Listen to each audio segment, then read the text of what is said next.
আমি যে তোমাকে দুনিয়ায় পাঠালাম, লাইন শাকারতুম, তুমি যদি কৃতজ্ঞ হও আমার উপরে যে আমি তোমাকে পাঠিয়েছি, লা আযীদান্নাকুম, তাহলে আমি আল্লাহ তোমার ধন সম্পদ সম্মান মর্যাদা সবকিছু বাড়াই দেব। লা আযীদান্নাকুম, আমি তোমার সবকিছু জিয়াদা করে দেব, বাড়াই দেব। ওয়ালা ইন কাফারতুম, আমি যে তোমাকে দুনিয়ায় পাঠালাম তুমি যদি এটা ভুলে যাও, খাও দাও ফুর্তি করো, জীবনটা মস্ত করো, সারাদিন মোবাইল আর ফেসবুক নিয়ে ব্যস্ত থাকো, কে তোমাকে দুনিয়ায় পাঠালো, কি তোমার কাজ, কি তোমার দায়িত্ব, তুমি যদি এটা ভুলে যাও, হঠাৎ করে একদিন খবর হয়ে গেল তুমি আর দুনিয়াতে নাই, তোমাকে কবরে আসার পরে আমি আল্লাহ তোমাকে তো আবার জীবিত করব। কি আমাদের মৃত্যুর পরে আবার জীবিত হওয়া লাগবে কিনা? কি আপনারা কি বলেন? হ্যাঁ, কবরে আপনারা শোয়াই দেওয়া আসার পরে সাথে সাথে একজন দুজন ফেরেশতা এসে তাকে বসায় তিনটা প্রশ্ন করে। এই কথাগুলো কি সত্য না মিথ্যা? কি আপনারা কি বলেন? সত্য। আপনি যদি ওই প্রশ্নের জবাব দিতে না পারেন, তিনটা প্রশ্ন করা হবে। মান রাব্বুকা ওয়া মা দীনুকা ওয়া মান নাবিয়ুকা, তিনটা প্রশ্ন আপনাকে করা হবে, আপনি জবাব দিতে পারলেন না, তাহলে আপনার রেজাল্ট হবে আরেক রকম।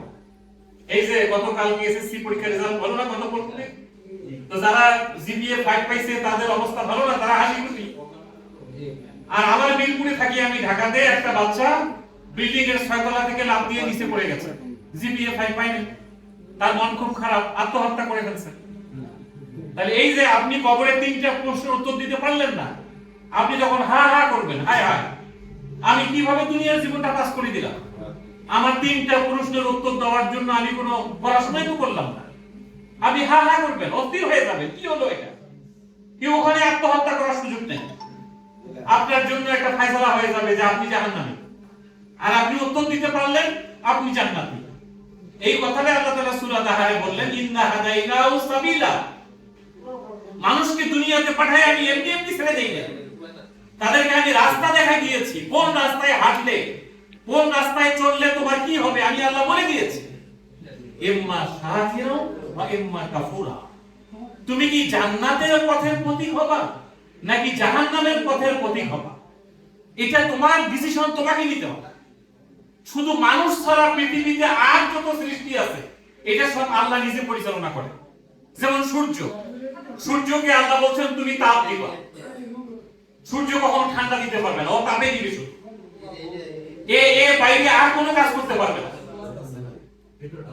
পিছনে কথা না বললে ভালো হয় প্লিজ। চাঁদকে আল্লাহ যা করতে বলেছেন চাঁদ তাই করবে। ইভেন আপনার আমার বডির ভিতরেও কিন্তু আল্লাহ লাইন চালু আছে।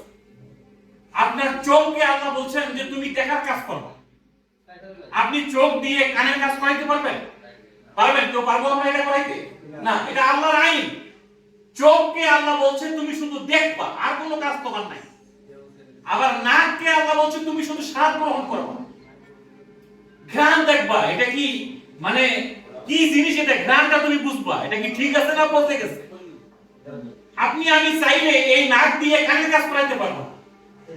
আল্লাহ কানকে বলছেন তুমি শুধু শুনবা। এই যে আপনার বডির ভিতরে ডাইজেশন পাওয়ার, আপনার পেটের ভিতরে আপনি কখনো পিজা খাচ্ছেন, কখনো বার্গার খাচ্ছেন, কখনো বিরিয়ানি খাচ্ছেন, কখনো তেহারি খাচ্ছেন, কখনো সাদা ভাত খাইতেছেন, কখনো ছোট মাছ খাচ্ছেন, কখনো গরুর গোশত খাচ্ছেন, কখনো আপনি বিদেশি একটা মাছ খাইতেছেন। এক একটা আইটেমের এক এক ধরনের কার্যক্রম। মাছের কাজ গোশত করতে পারবে না, গোশতের কাজ মাছ করতে পারবে না, শাকসবজির কাজ আপনি গোশত দিয়ে করাইতে পারবেন না।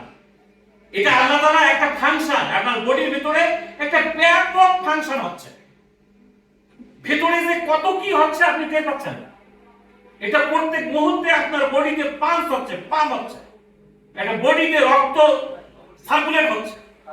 এই বডির ভিতরে কার আইন চলতেছে বলেন তো দেখি? আল্লাহ। বলেন সবাই মিলে কার আইন চলতেছে? আল্লাহর আইন চলতেছে। তো আল্লাহ তাআলা এই কথাটাই বলছেন তোমার বডির ভিতরে আমার আইন চলছে, এরা আমার তাসবিহ করছে। আল্লাহর আইন মানা মানে আল্লাহর তাসবিহ করা। আল্লাহ বলছে আসমান এবং জমিনে সাব্বাহু লিল্লাহি মা ফিস সামাওয়াতি ওয়া মা ফিল আরদ, আসমান এবং জমিনে যা কিছু আছে ইচ্ছায় হোক অনিচ্ছায় হোক আমার আইন মেনে চলছে। আমি বাতাস, সূর্য, চন্দ্র। কে কথা বলে আমি বুঝতেছি, কে কথা বলছে? হ্যাঁ হোক, যা হয় হোক, হ্যাঁ সব বন্ধ করে, কোনো অসুবিধা নেই, আপনার কথা বলেন না প্লিজ।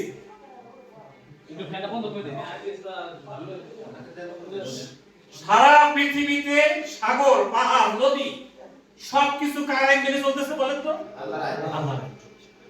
শুধু মানুষকে আল্লাহ বলছেন তোমার বিবেক দিয়ে তুমি দেখে শুনে যাচাই বাছাই করে তুমি কি জান্নাতের পথের পথিক হবা না জাহান্নামের পথের পথিক হবা, এটা ঠিক করার দায়িত্ব তোমার নিজের। এটা আল্লাহ জোর করতেছেন না। তাহলে এখন বলেন আমরা কোন মুখী হইতে চাই, জান্নাত মুখী না জাহান্নাম মুখী? বলেন কোন মুখী হইতে চাই? জান্নাত। জান্নাত মুখী হতে চাইলে কি করতে হবে? আল্লাহর কোরআনটা খুঁজতে হবে, এর ভিতরে কি আছে সে অনুযায়ী আমাদের জীবনটাকে ঢেলে সাজাতে হবে। এই যে আমাদের স্কুলের স্যার এখানে বসে আছেন, উনি নিজেও স্কুল পড়েছেন, কলেজ পড়েছেন, ভার্সিটি পড়েছেন। আমি নিজে স্কুল পড়েছি, কলেজ পড়েছি, ভার্সিটি পড়েছি। আপনারা অনেক স্কুল, কলেজ, মাদ্রাসা, ভার্সিটি পড়েছেন। বলেন তো বাংলাদেশে কোনোদিন কোথাও কোন স্কুলে, কোন কলেজে, কোথাও আল্লাহর কোরআনের সিলেবাসটা আমার 100% কোথাও নেই। এটা খুব দুঃখজনক। অথচ আপনাকে যে কবরে 3টা প্রশ্ন করা হবে, 3 নম্বর প্রশ্নের উত্তর দিতে পারলেই 4 নম্বর আরেকটা প্রশ্ন করা হবে। 4 নম্বর প্রশ্নটা কিন্তু আমরা অনেকেই জানি না, এটা নিয়ে কিন্তু কোনো মসজিদে আমাদের আলোচনা হয় না। 4 নম্বর প্রশ্নটা হচ্ছে, 1 নম্বরটা কি মান রব্বুকা, 2 নম্বর হচ্ছে ওমা দীনুকা, 3 নম্বর হচ্ছে ওমান নাবিয়ুকা। শর্টকাট করে বলতেছি আমি, 3টা প্রশ্নের উত্তরই আপনি দিতে পারলেন, এখন আপনাকে আরেকটা প্রশ্ন করা হবে। যিনি উত্তর দিতে পারবেন না তার জন্য 3টাই, আর কোনো প্রশ্ন নাই। যিনি উত্তর দিতে পারবেন তার জন্য 4টা। 4 নম্বর প্রশ্নটা হচ্ছে ওমা ইউদরিকা মান রব্বুকা ওমা দীনুকা ওমান নাবিয়ুকা।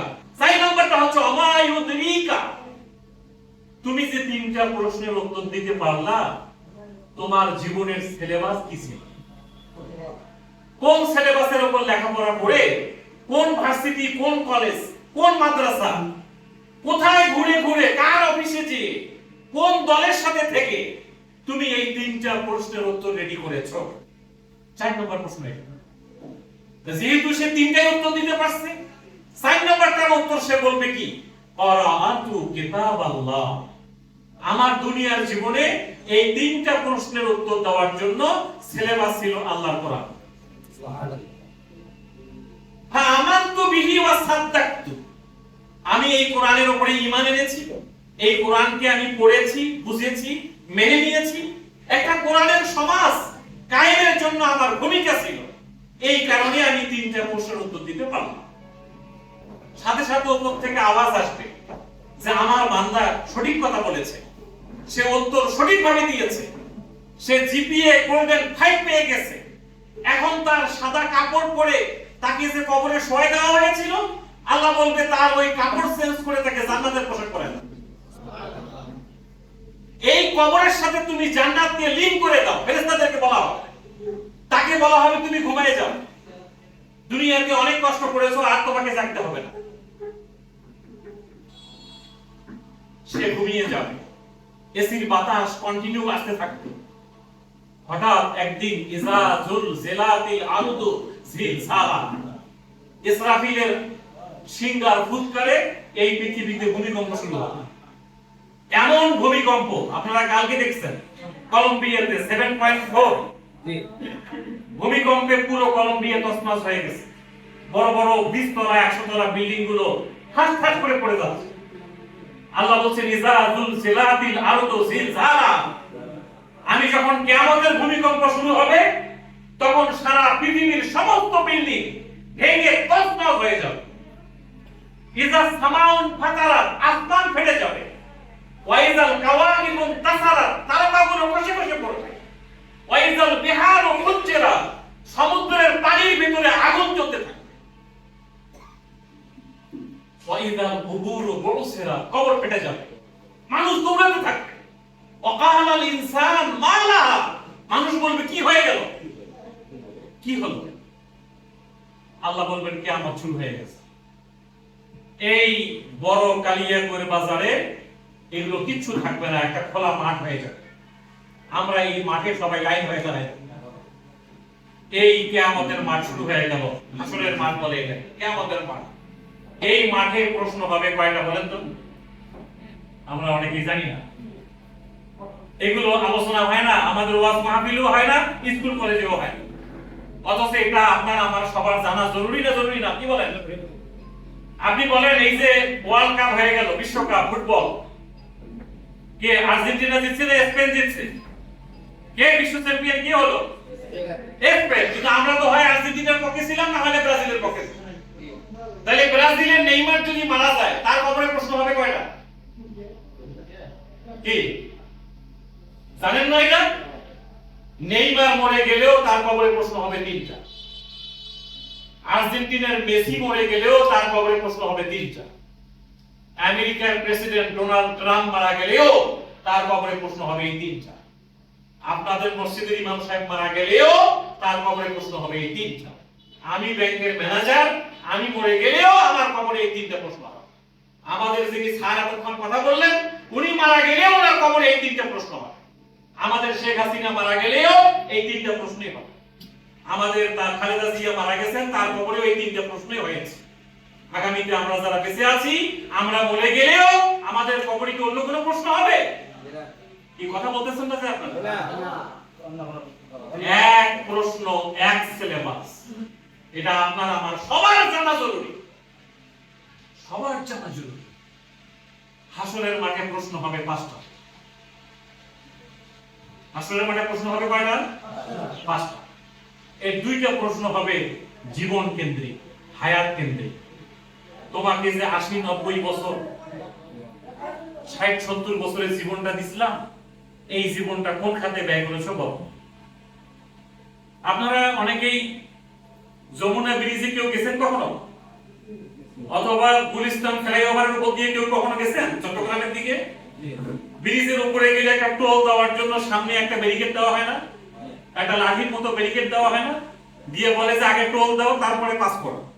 টোল না দিলে কি আপনি পাস করতে পারবেন? না। হাসরের ময়দানে আল্লাহ বলছেন, আল্লাহ রাসূল হাদিসে বলছেন, লা তাজুলু কাদামা ইবনে আদম, আদম সন্তানের পা সামনে এক কদম আগাইতে পারবে না, হাত্তা ইউসআলা আন খামসিন, 5টা প্রশ্নের উত্তর না দেওয়া পর্যন্ত। এই 2টা প্রশ্ন হবে জীবন কেন্দ্রিক। তোমার পুরো জীবনটা কোন খাতে ব্যয় করছো আজকে বলো। 2 নম্বর প্রশ্ন হবে এই জীবনের ভেতরে একটা যৌবন কাল দিছিলাম, এই যে জেন জি, আমাদের তরুণ যুবক যারা আছেন তাদেরকে এই প্রশ্নটা করা হবে যে তোমার এই পুরো জীবনের ভেতরেই আরেকটা জীবন দিয়েছিলাম, সেটা হলো যৌবনকাল। এই যৌবনের উত্তাল তরঙ্গ কোন খাতে ব্যয় করেছো আজকে কি বলবেন? যে আমি টিভি দেখছিলাম বসে বসে, চায়ের দোকানে বসে বসে সিনেমা দেখছিলাম, আমি কি মোবাইল নিয়ে সারাদিন চ্যাটিং করছিলাম, ফেসবুক দেখছিলাম, এই কথা বললে কি ওই টোল দেওয়া হবে? জীবন কেন্দ্রিক 2টা প্রশ্ন। সূরা তাকাসুর পড়েন, আলহাকুমুত তাকাসুর। এই সূরাটার শেষের দিকে যে আল্লাহ বলেন, সুম্মা লাতুসআলুন্না ইয়াওমাইযিন আনিন নাঈম, তোমাকে যে আমি এখানে বসে এই যে 1 ঘন্টা আপনি কথা শুনতেছেন 10 মিনিট, আল্লাহ তাআলা রহম না করলে, নিয়ামত না দিলে কি এখানে আমরা আসতে পারতাম? না। তাহলে এই যে আমি সুস্থ শরীরে, অনেকেই এই মুহূর্তে হাসপাতালের বেডে মৃত্যুর সঙ্গে কাতরাচ্ছে।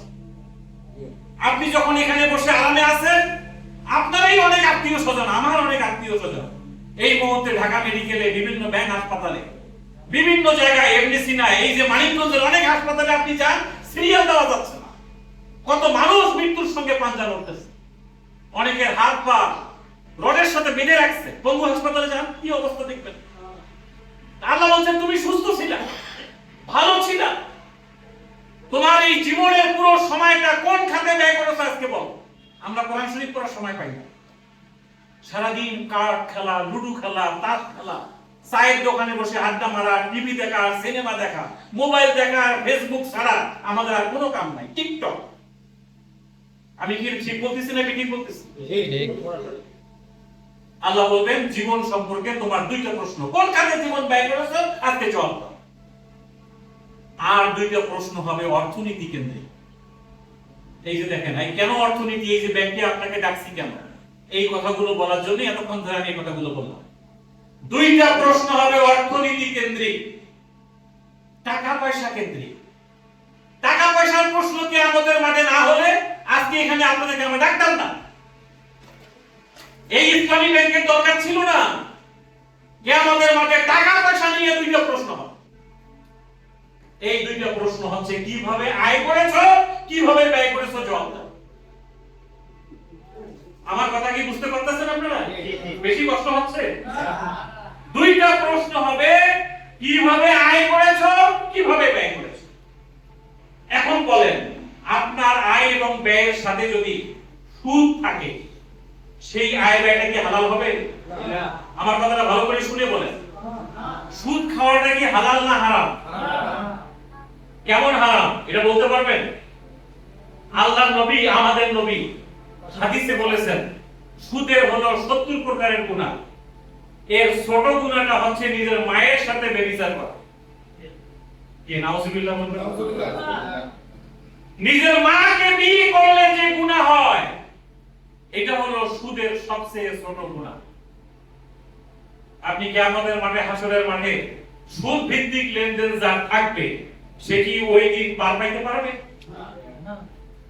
মায়ের সাথে ব্যভিচার করার গুনাহ যার আমলনামায় লেখা থাকবে, সেটি কিয়ামতের মাঠে জিপিএ 5 পাবে না, গোল্ডেন পাবে? পাবে না। সুদের ছোট গুনাহ মায়ের সাথে ব্যভিচার করা, এরকম একটা গুনাহ এই বাংলাদেশের মানুষ অহরহ করে যাচ্ছে। কোনো বাস বিচার নাই। আমার ইনকামটা হালাল না হারাম একবারও দেখাচ্ছে না। অন্যের জমি দখল, অন্যের বাড়ি দখল, অন্যের টাকা দখল, অন্যের সম্পদ লুটপাট করা। অহরহ আমাদের রাষ্ট্রীয়ভাবে হাজার হাজার কোটি টাকা লুটপাট হচ্ছে এই দেশে। কি বলেন, এই কথা ঠিক কি না? কি জবাব দেবো কিয়ামতের মাঠে? আমার আয় ব্যয়টা কিভাবে হয়েছিল আল্লাহ জিজ্ঞেস করবেন। তাহলে সুদ এর 70 প্রকারের গুনাহ। কত প্রকারের গুনাহ ভাই বলেন তো? 70। এর ছোট গুনাহ যেটা ছোট, যেটা সিরিয়াল 70 নম্বর, সেই গুনাহটা হচ্ছে নিজের মায়ের সাথে ব্যভিচার করা। নাউজুবিল্লাহ। এর বড় গুনাহটা হচ্ছে আল্লাহর সঙ্গে যুদ্ধ করা। বড় গুনাহটা কি? আল্লাহর সাথে যুদ্ধ করা। আপনার আমার শক্তি আছে আল্লাহর সঙ্গে যুদ্ধ করার? তাহলে এই জাতির উন্নয়নটা হবে কিভাবে? আমরা একদিকে মায়ের সাথে ব্যভিচার করা গুনাহ করছি, নামাজও পড়ছি, রোজাও রাখতেছি, হজও পড়ছি, যাকাত দিচ্ছি, মসজিদ আছে, মাদ্রাসা আছে, ইতিমখানা আছে, দাড়ি আছে, টুপি আছে, পাগড়ি আছে, জুব্বা আছে, আবার সুদও আছে। তাহলে মায়ের সাথে ব্যভিচার করার গুনাহ যদি কেউ করে, ও যদি 1000 বার হজ করে, তার কোনো লাভ আছে? সারা জীবন রোজা থাকলেও কোনো লাভ নাই। এই মায়ের সাথে ব্যভিচার করার গুনাহ হাত থেকে বাঁচানোর জন্য এই দেশে ইসলামী ব্যাংক হয়েছে। কেন ইসলামী ব্যাংকের জন্ম হলো? ঠিক এই কারণে। আল্লাহ তাআলা সূরা বাকারার 275 নম্বর আয়াতে বললেন, ওয়াহাল্লাল্লাহুল বাইআ ওয়া হারামার রিবা। আমি আল্লাহ তাআলা ব্যবসার মাধ্যমে যা ইনকাম হয়, এটাকে আমি হালাল করেছি। ব্যবসা ছাড়া যেটা ইনকাম হবে, টাকা দিয়ে টাকা নেওয়া, এই সুদ আমি নিষিদ্ধ করেছি। আমাদের দেশে সুদ আর মুনাফা, এটা নিয়ে কোনো ভার্সিটিতে পড়াশোনা নাই, কোনো কলেজে পড়াশোনা নাই, কোনো মাদ্রাসায় নাই, কোথাও লেখাপড়া নাই। এই জন্য 5টা প্রশ্নের কয়টা প্রশ্ন বললাম মনে আছে? কয়টা বলছি বলেন তো? 4টা বলছি। 2টা হলো জীবন, জীবন একটা, যৌবনকাল একটা, আর 2টা বলছি কি? অর্থনীতি। কিভাবে আয় করেছো, কিভাবে ব্যয় করেছো। 4টা প্রশ্ন শেষ।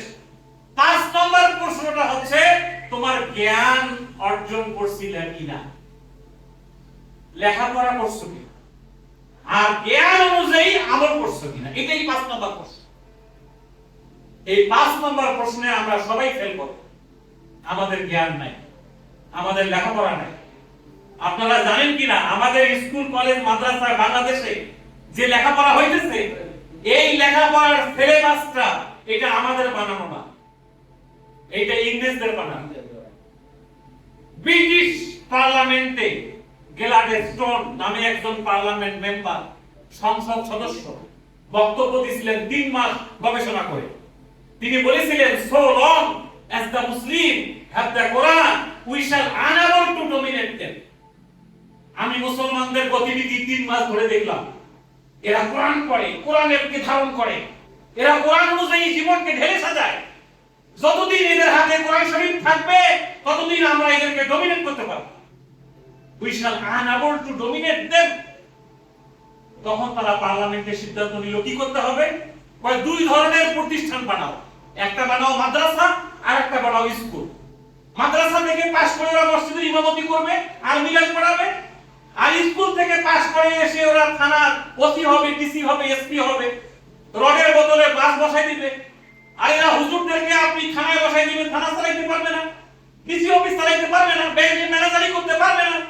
একটা বিশৃঙ্খলা পরিবেশ তৈরি হবে। এরা জিন্সের প্যান্ট পরবে, হুজুরদের গালিগালাজ করবে, হুজুররা জিন্সের প্যান্টদেরকে গালিগালাজ করবে। এই অবস্থাটা আমাদের হয়েছে কিনা বলেন তো? এটাই চলতেছে বাংলাদেশে। আমরা স্যাররা হুজুরদেরকে পছন্দ করি না, হুজুররা স্যারদেরকে পছন্দ করে। একটা হিংসার পরিবেশ তৈরি হয়ে গেছে। কিন্তু মূল শিক্ষা যেটা, এটা কোথাও নাই। পরিকল্পিতভাবে আপনার আমার সিলেবাস থেকে আল্লাহর কোরআনকে আউট করে দেওয়া হয়েছে। কেন বলেন তো দেখি? ঢাকা ইউনিভার্সিটি থেকে পাস করা, মাস্টার ডিগ্রি পাস, নিজের বাপ মরে গেলে জানাজা পড়াইতে পারে না, এরকম সন্তান আছে কিনা? আছে। কি এই এলাকায় কোথায় নাই? আছে, সব এলাকায়। কলেজ থেকে মাস্টার ডিগ্রি কমপ্লিট, বিদেশ থেকে পিএইচডি করে আসছে, নিজের মা মরে গেছে, জানাজা পড়াইতে পারে। যে মা তার সন্তানকে কোলে পিঠে করে মানুষ করলেন, সেই মায়ের কফিন সামনে রেখে তার ছেলে তার ব্যাপারে দুটো বাক্য বলতে পারতেছে না, মায়ের জন্য কারো কাছে ক্ষমা চাইতে পারতেছে না, 4টা তাকবীর দিয়ে জানাজা পড়াইতে পারতেছে না, নিজের গরুকে নিজে কোরবানি করতে পারে না, এরকম সন্তান আমাদের সমাজে আছে কিনা বলেন? আছে। কি হলো? আমার মা কি ভুল করলো? আমাকে ভার্সিটি পড়ায় ভুল করছে?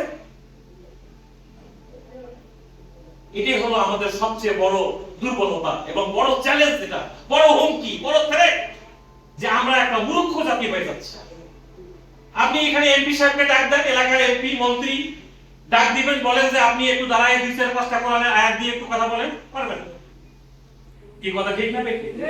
তাহলে একজন মন্ত্রী, একজন এমপি, একজন চেয়ারম্যান, এনারা দাঁড়ায় যদি মানুষকে ইমামতি করতে না পারে, মসজিদে খুতবা দিতে না পারে, একটা জাতিকে পরিচালনা করার জন্য বাপ মায়ের জানাজা পড়াইতে না পারে, কি হইলাম আমরা?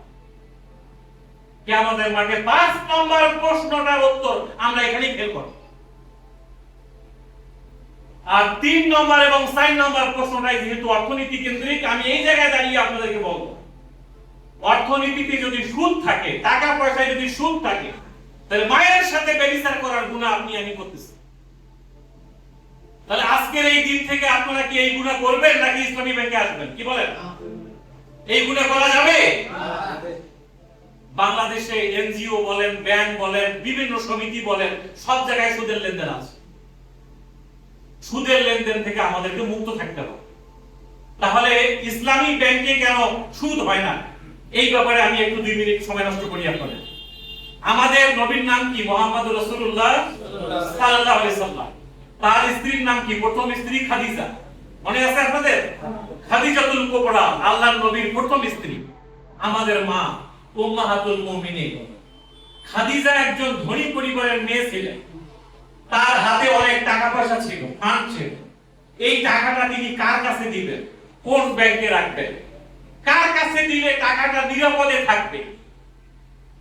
এই জন্য তিনি একজন আস্থার লোক খুঁজছিলেন। আস্থার লোক খুঁজতে খুঁজতে এই মক্কা নগরীতে তিনি যাকে পেলেন, তিনি হচ্ছেন মুহাম্মদ রাসূলুল্লাহ সাল্লাল্লাহু আলাইহি সাল্লাম। তাকে টাকা দিয়ে বললেন, মুহাম্মদ, এই যে তোমাকে আমি ফান্ড দিলাম, তুমি এই টাকা নিয়ে সিরিয়ায় চলে যাও, দামেস্কে যাও, বাগদাদে যাও, কাপড় চোপড় কেনো, ব্যবসা করো, যা লাভ হয় তুমি আর আমি ভাগ করে নেব, লস হয়ে গেলে আমি খাদিজা বহন করব। এই সিস্টেমটাকে ইসলামী শরীয়তে মুদারাবা সিস্টেম বলে। কি শব্দটা বললাম বলেন তো? কি শব্দটা বলেন তো? মুদারাবা। শব্দটা কি বলেন? মুদারাবা। এই দেখেন ইসলামী শরীয়তে লেনদেনের একটা গুরুত্বপূর্ণ মাধ্যম হচ্ছে মুদারাবা। আপনাদের মসজিদে কোনোদিন মুদারাবার উপরে খুতবা হয়েছে? এটা কোনো লেখাপড়ার মধ্যেই নাই। আপনাকে আমাকে পরিকল্পিতভাবে আমাদের ইসলামী পরিভাষাগুলো থেকে আমাদেরকে দূরে রাখা হয়েছে। মুদারাবা শব্দের উপরে কোনো মসজিদে খুতবা নাই। অথচ মুদারাবার ভিত্তিতে আমাদের নবী এবং খাদিজা দুজনেই ব্যবসা করেছে। আমাদের নবী বাজারে গেছেন, বাজারে যে বলছেন বস্তার ভেতরে হাত ঢুকাই দিয়েছেন, যে দেখেন যে উপরে শুকনা জিনিস নিচে ভিজা জিনিস। এটা কি প্রতারণা না? এটা সিটিং না? আল্লাহর নবী বললেন হোয়াট ইজ দিস? উপরে শুকনা নিচে ভিজা, কি ব্যাপার? এটা তো ফাঁকিবাজি, এটা তো প্রতারণা। ম্যাজিস্ট্রেট কাকে বলে? প্রশাসন কাকে বলে? বিশ্বনবী শুধু মসজিদে ইমামতি করেন নাই, একদিকে মসজিদের ইমাম, আরেকদিকে 27টা যুদ্ধের সেনাপতি, আরেকদিকে মদিনার রাষ্ট্রনায়ক কে? মুহাম্মদ রাসূলুল্লাহ সাল্লাল্লাহু আলাইহি ওয়াসাল্লাম। বাজার মনিটরিং করেছেন, খাদ্যে ভেজাল দিচ্ছে কিনা মানুষ দেখেছেন, ওজনে কারা কম দিচ্ছে বেশি দিচ্ছে দেখেছেন, বাজারে যে বস্তায় হাত ঢুকাই দিয়েছেন, উপরে শুকনা নিচে ভিজা ধরে নিয়ে আসছেন, আদালতে বিচার করেছেন। এটাই হলো মুহাম্মদ সাল্লাল্লাহু আলাইহি ওয়াসাল্লাম। আমরা তার উম্মত না? কি বলেন? আমরা তার উম্মত। এই মুদারাবার সিস্টেমে ইসলামী ব্যাংক আপনাদের কাছ থেকে টাকা গ্রহণ করে। আপনারা যে এখানে 500 টাকা ডিপিএস করেন, এই ডিপিএসটাতে আপনি খাদিজা, ইসলামী ব্যাংক মুহাম্মদ সাল্লাল্লাহু আলাইহি ওয়াসাল্লামের মতো আপনার কাছ থেকে ফান্ড নিচ্ছে। আপনি 1000 টাকা একটা ডিপিএস করতে পারবেন, এখানে 500 টাকা ডিপিএস করতে পারবেন, একটা সেভিংস অ্যাকাউন্ট করতে পারবেন, 1 লক্ষ 2 লক্ষ 1 কোটি 2 কোটি টাকার এফডিআর করতে পারবেন। এই অ্যাকাউন্টগুলো আমাদের এখানে আছে না? কি বলেন? আছে। আমরা বলি মুদারাবা সেভিংস অ্যাকাউন্ট, মুদারাবা ডিপিএস অ্যাকাউন্ট, মুদারাবা হজ অ্যাকাউন্ট, মুদারাবা অক্ষ অ্যাকাউন্ট, মুদারাবা এফডিআর অ্যাকাউন্ট, এগুলো আমাদের এখানে আছে। এই মুদারাবার ভিত্তিতে আপনাদের কাছ থেকে আমরা ফান্ড নিই। ফান্ডটা নেওয়ার পরে এখানে দুইটা পক্ষ, একটা পক্ষ ফান্ড দিবে আর একটা পক্ষ ফান্ডটাকে ব্যবহার করবে। তাহলে প্রথমে ফান্ড দিয়েছিলেন কে? খাদিজা। কাকে দিয়েছিলেন? মুহাম্মদ সাল্লাল্লাহু আলাইহি ওয়াসাল্লামকে। এইজন্য খাদিজাকে বলা হয় সাইব আল মাল, আর মুহাম্মদ সাল্লাল্লাহু আলাইহি ওয়াসাল্লামকে বলা হয় মুদারিব। এই মুদারিব আরবি শব্দ, এর ইংরেজি হচ্ছে এন্ট্রিপ্রেনার, এর বাংলা হচ্ছে উদ্যোক্তা। মুহাম্মদ সাল্লাল্লাহু আলাইহি ওয়াসাল্লাম ছিলেন উদ্যোক্তা। আমরা ইসলামী ব্যাংক উদ্যোক্তা। আপনার কাছ থেকে ফান্ডটা নেই, সেভিংস অ্যাকাউন্টে, ডিপিএস অ্যাকাউন্টে, ওয়াজ অ্যাকাউন্টে, এফডিআর অ্যাকাউন্টে, সমস্ত ফান্ড মুদারাবার ভিত্তিতে আমরা গ্রহণ করি। তাহলে এই মুদারাবার ভিত্তিতে ফান্ড নিয়ে, টাকা পয়সা নিয়ে আমরা আবার কোনো হারাম জায়গায় টাকাটা ব্যবহার করতে পারবো না। ইসলামী ব্যাংক কোনো সিনেমার হলে টাকা দেয় না, কোনো টোবাকো কোম্পানিকে টাকা দেয় না, কোনো তামাকজাত আইটেমে টাকা দেয় না, কোনো বিড়ি সিগারেটের কোম্পানিতে ইসলামী ব্যাংক টাকা দিবে না। ইসলামী ব্যাংক টাকা দেয় হালাল জায়গায়। একটা রডের দোকানদার এসে বললো যে আমি 1 টন রড কিনতে চাই, 1 টন রডের দাম 1 লক্ষ টাকা। আমি যদি 1 লক্ষ টাকার রড 1,10,000 টাকায় বিক্রি করি, কত টাকা লাভ করলাম? এই পানির বোতলটার দাম হলো 10 টাকা, এইটা 7 টাকায় দোকানদারের কেনা আছে, 10 টাকায় বিক্রি করে কত টাকা লাভ করলো? 3 টাকা। এই 3 টাকা পৃথিবীর কেউ সুদ বলতে পারবে না। এটাই আল্লাহ হালাল করেছে। এই পণ্য বেচা কেনা করে ইনকাম করাটা হালাল। 7 টাকার পানি 10 টাকায় বিক্রি করে 3 টাকা লাভ করলাম, এটা ইসলামে হালাল। আপনি যদি একজন মানুষকে 60 টাকা দিয়ে 7 বছর পরে 8 টাকা নেন, এই 1 টাকাই সুদ। এটা আপনার জন্য খাওয়া হারাম, যে দিল তার জন্য হারাম। ওইটা বললেই মায়ের সাথে ব্যভিচার করার গুনাহ। আমার কথা কি বুঝা গেছে? আপনাদের মাধ্যমে আমরা মুদারাবার ভিত্তিতে ফান্ডটা গ্রহণ করি, করে আমরা আবার দেখেন টাকাটা কোথায় খাটাই। বাই মুআজ্জাল, শব্দগুলো শুনেন। বাই মুআজ্জাল, বাই মুরাবাহা, বাই সালাম, বাই ইস্তেসনা, হায়ার পারচেজ আন্ডার শিরকাতুল মিল। এই শব্দগুলো কখন শুনেছেন? বাংলাদেশে অনেক মানুষ, অনেক নামাজি আছে, শুনে নাই কখন। অথচ ইসলামী শরীয়তে এগুলো গুরুত্বপূর্ণ শব্দ। আপনি বুখারী শরীফ পড়ে দেখেন, কিতাবুল বুয়ু নামে, বেচাকেনা নামে একটা বিশাল চ্যাপ্টার আছে। আল্লাহর কোরআনের পাতায় পাতায় আল্লাহ অর্থনীতির কথা বলেছে। সূরা কুরাইশ পড়ে দেখেন, লিইলাফি কুরাইশ একবারে শেষে না একটা যান, ফালিয়াবুদু রাব্ব হাযাল বাইত আল্লাযী আত'আমাহুম মিন জু'। এই জু মানে কি? ক্ষুধা। আল্লাহ বলছে ক্ষুধা লাগলে আমি তোমার খাবারের ব্যবস্থা করি। ওয়া আমানাহুম মিন খাউফ, এবং তোমাদের ভয় লাগলে আমি তোমার নিরাপত্তার ব্যবস্থা করি। কে করে এই কাজটা? আল্লাহ। এইজন্য আল্লাহ বলছে ফালিয়াবুদু, আমার এই ঘরের যে মালিক, আমার সেই ইবাদত করো। আমি তো এই ঘরের মালিক। কাবা ঘরের মালিক কে? আল্লাহ। এইজন্য আল্লাহ বলছে কাবা ঘরের মালিক আমি আল্লাহ, আমার গোলামি করো, আমার আইন মেনে নাও। তোমার ক্ষুধা লাগলে খাবারের ব্যবস্থা আমি আল্লাহ করব। সুবহানাল্লাহ। তোমার ভয় ভীতি কিছু থাকবে না, একদিনও চুরি ডাকাতি হবে না, তোমার বাড়ি ঘর নিরাপদ থাকবে। ওয়া আমানাহুম মিন খাউফ। তাহলে এই অর্থনীতির এই জায়গায় এসে মুদারাবার ভিত্তিতে ইসলামী ব্যাংক মায়ের সাথে ব্যভিচার করার গুনাহ থেকে মুক্ত করার জন্য এইভাবে ডিপোজিট গুলো নিচ্ছে।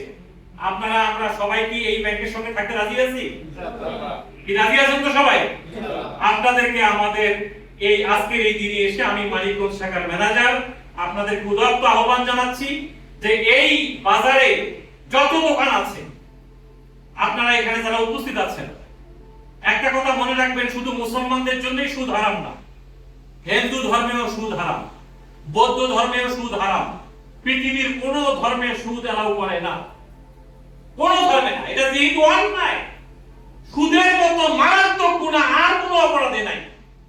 আপনি একটা মানুষকে খুন করবেন, এই খুন করার কারণে মায়ের সাথে ব্যভিচার করার গুনাহ হবে না, কিন্তু 1 টাকা সুদ খাইবেন, এটা খুনের থেকেও মারাত্মক অপরাধ। এই জায়গা থেকে এই জাতিকে মুক্ত করার জন্য আল্লাহ তাআলা সূরা বাকারার 275 নম্বর আয়াতের শেষের দিকে যে বললেন, ওয়ামান আদা, আজকের দিন থেকে যা হওয়ার হয়ে গেছে, সুদ খাওয়া হয়েছে, কি হয়েছে হয়েছে, সবাই তওবা করি। আজকের দিন থেকে আমরা আর সুদের সঙ্গে থাকতে চাই না। আমার এই কথার সাথে কে কে একমত? আমাকে একটু হাত তুলে দেখাবেন। সবাই একমত। আল্লাহ আমাদের হাতগুলোকে কবুল করুন। আমিন। দেখেন আল্লাহ বলছে ওয়ামান আদা, আজকের দিনের এই আয়াত শোনার পরের দিন থেকে তুমি যদি তারপরেও বাড়াবাড়ি করো, ওই যে বলে না ইসলামী ব্যাংক সোজাই খায় না ঘুরাই খায়, তোমার একটা কথা আছে কি? আছে আছে। ইসলামী ব্যাংক সোজাই খায় না, কি করে? ঘুরাই খায়। আমি একটু ছোট উদাহরণ দেই। একটা ছেলে এবং মেয়ে বিয়ে শাদী করে নাই, ইজাব কবুল হয় নাই, দেনমোহর দেয় নাই, কোনো অনুষ্ঠান নাই, সাক্ষী নাই, মাসের পর মাস সংসার করতেছে। এই সংসারটা হালাল না হারাম? কি সবাই বলেন? হারাম।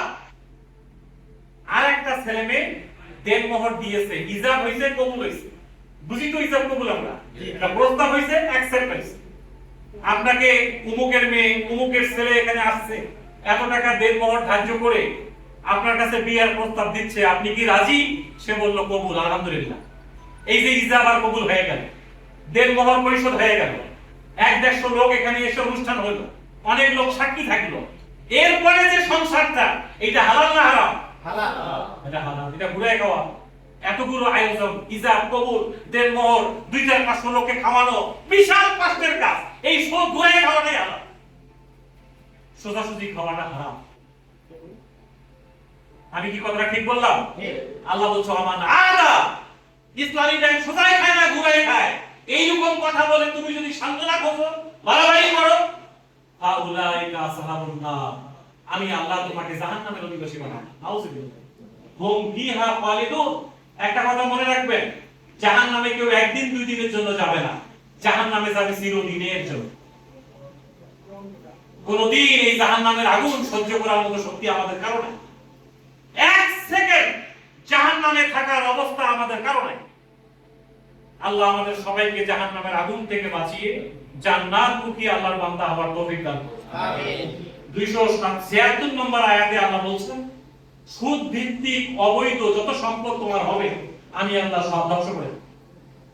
ইয়ামহাকুল্লাহুর রিবা ওয়া ইউরবিস সাদাকা। ইসলামী ব্যাংকে যদি 1% লাভ কম হয়, এরপরেও তুমি ইসলামী ব্যাংকের সঙ্গে থাকো, আমি আল্লাহ তোমার সবকিছু বাড়াই দেব। আপনি অবৈধভাবে 2 কোটি টাকার মালিক হয়ে গেছেন, এমন অসুখ আল্লাহ আপনাকে দিতে পারে, Singapore, Thailand, India, America, Canada, কোথাও যে আপনার 2 কোটি টাকা কবে শেষ হয়ে গেছে, তারপরে ওষুধ থেকে ভালো হয় নাই, এরকম ঘটনা হইতে পারে না? আবার আপনার বৈধভাবে হালাল টাকায় 5 টাকার হোমিও ওষুধ খেয়ে দেখবেন 2 কোটি টাকার থেকে বেশি ফল হইতে পারে। কি আমি ঠিক বললাম? এটাই হলো বাস্তবতা। আল্লাহ বলছে ন্যায়ের পথে থাকো, হকের পথে থাকো, আল্লাহর কোরআনে যে অর্থনীতির কথা বলা আছে এটা মেইনটেইন করো, আমি আল্লাহ তোমার সবকিছু বাড়াই দেব। শেষ কথাটা বলতে চাই, আমরা সবাই ঈমানের সাথে মরতে চাই। কিসের সাথে মরতে চাই? আপনারা জানাজার নামাজ তো সবাই পড়ছেন নাকি? এখানে জানাজার নামাজ পড়েন নাই এমন কেউ আছেন? জানাজার নামাজে 4টা তাকবীর দেওয়া হয়। কয়টা তাকবীর বলেন তো? 4টার তৃতীয় তাকবীরের পরে একটা দোয়া করি আমরা। এই দোয়াটা হলো একটা দোয়া। কি দোয়া এটা? আল্লাহুম্মা গফিরলি হাইয়িনা ওয়া মাইয়িতিনা ওয়া শাহিদিনা ওয়া গায়বিনা ওয়া সাগীরানা ওয়া কাবীরানা। এটা লম্বা দোয়া। শেষের দিকে যে আমরা বলি যে আল্লাহ, এই যে লোকটা আমাদের সামনে এখন আছে, কিছুক্ষণ পরে আমরা তাকে দাফন কাফন করে দেব, সে তো দুনিয়া থেকে চলে গেল, আমাদের মাঝ থেকে বিদায় নিল। আমরা এই কফিনটাকে দাফন কাফন করার পরে আমরা তার জানাজায় যারা আজকে হাজির হয়েছে, আমাদের জীবনের 2টা স্বপ্ন। একটা হচ্ছে এই দাফন কাফনের পরে আর যতদিন বেঁচে থাকবো ফা আহিয়া আলাল ইসলাম, আমাদের জীবনটা তুমি ইসলামের উপর রাখো। কখনো চিন্তা করছেন জানাজা নামাজ পড়ে আপনি কি বলছেন? এইটা পৃথিবীর সব মানুষ যারা জানাজায় দাঁড়ায় তারা কিন্তু এটা ঘোষণা দেয় যে আল্লাহ এই লোকটাকে দাফনের পরে আর যে কয়দিন বেঁচে থাকবো আমার বাসাটা তুমি ইসলামের উপর রাখো। ফা আহিয়া আলাল ইসলাম। আর একটা আল্লাহর কাছে আপনি দোয়া করেন, সেটা কি? যে আল্লাহ এনাকে দাফন করার পরে আমি আর যে কয়দিন বেঁচে থেকে যেদিন আমি মারা যাব হা তাওয়াফাহু আলাল ঈমান, আমার মৃত্যুটা ঈমানের সাথে দিই। প্রত্যেকটা জানাজার মানুষ এই 2টা স্বপ্ন আল্লাহর কাছে পেশ করে যে আল্লাহ আমি যে কয়দিন বাঁচবো আমার বাঁচাটা যেন ইসলামের উপর হয়, আমার যদি মৃত্যু হবে মৃত্যুটা যেন কিসের সাথে হয়? ঈমানের সাথে মৃত্যু যদি করতে চান, আল্লাহ সূরা বাকারার 277-78 নম্বর আয়াতে দিয়ে বলছেন, তুমি যদি ঈমানের দাবি পেশ করতে চাও যে আমি ঈমানদার, এই যদি বলতে চাও, সুদের লেনদেন ছেড়ে দাও। ইয়া আইয়ুহাল্লাযিনা আমানু ওয়া যারু মা বাকিয়া মিনার রিবা ইত্তাকুল্লাহ ওয়া যারু মা বাকিয়া মিনার রিবা ইন কুনতুম মুমিনিন। ঈমানের দাবিতে মৃত্যু করতে হইতে চাইলে সুদের লেনদেন বন্ধ করতে হবে। তাহলে আমরা রাজি আছি ইনশাআল্লাহ আজকে থেকে। আমরা এই এজেন্টে আপনাদের আমরা কোনো অসুবিধা হলে আমাদেরকে ফোন দিবেন, মানিকগঞ্জ ইসলামী ব্যাংকে আসবেন, আমরা আপনাদের পাশে আছি। ইসলামী ব্যাংক জন্ম হয়েছে 1983 সালে। এই ব্যাংক জন্মের পিছনে আপনাদের মানিকগঞ্জের একজনের ত্যাগ এবং কোরবানি আছে। হরিরামপুরের মাটিতে শুয়ে আছেন মীর কাসেম আলী, নাম শুনেছেন আপনারা? এই হরিরামপুরের মাটিতে শুয়ে আছে, তিনি এই ইসলামী ব্যাংক করার জন্য তিনিও ভূমিকা রেখেছেন। আমরা এই মানিকগঞ্জের এই সন্তানের জন্য আমরা দোয়া করি, আল্লাহ তাআলা তাকে জান্নাতের উঁচু মাকাম দান করুন। কিছু নিয়ে যান নাই, এই জাতির কর্মসংস্থানের জন্য, এই জাতিকে সুদমুক্ত করার জন্য, জাহান্নামের ভয়াবহ আগুন থেকে বাঁচানোর জন্য তারা ইসলামী ব্যাংকটা বানিয়েছে।